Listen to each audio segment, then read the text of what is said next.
Tonight, we begin with a revelation so serious that Western intelligence agencies initially debated whether it should ever be acknowledged publicly at all. A cyber operation that crosses a line most nuclear powers believed could never be crossed. Not theoretically, not hypothetically, in reality. Ukraine didn't probe Russian systems, they didn't test defenses, they didn't skim the surface. According to multiple intelligence assessments, Ukrainian cyber forces penetrated the core command infrastructure tied to Russia's nuclear forces, the digital backbone Moscow has spent decades insisting was untouchable. And when Vladimir Putin learned what had happened, the reaction wasn't defiance.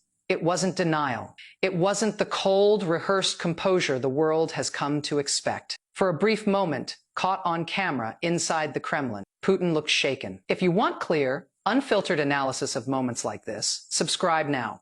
Because what just happened could reshape global security. Western intelligence analysts who reviewed the footage didn't focus on what Putin said. They focused on what he couldn't hide: a tightening jaw, a frozen stare, a visible pause where confidence should have been automatic. That moment alone told them something had gone catastrophically wrong. Tonight, we're breaking down what Ukraine accessed, why this breach stunned intelligence agencies worldwide, and why Putin's reaction may be the most revealing signal we've seen since the war began. Picture the scene: a secure Kremlin briefing room, swept constantly for surveillance. Designed to project control, Vladimir Putin sits at the head of the table receiving what should have been a routine update. Around him are the men tasked with guarding Russia's deepest secret, the heads of intelligence, internal security, and military command. These are the officials who promised him Russia's nuclear systems were isolated, air-gapped, protected by legacy architecture. No modern cyber force could touch.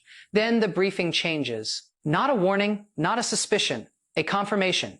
Ukrainian cyber units had gained internal access, not to peripheral networks, not to administrative systems, to command-linked infrastructure tied to nuclear readiness, and Putin reacts before he can stop himself. That reaction matters, because leaders trained to project strength do not break composure unless something foundational has been threatened. If you're still watching, subscribe. This story only gets more serious from here. For months, there had been quiet signals inside cyber, intelligence circles, not press.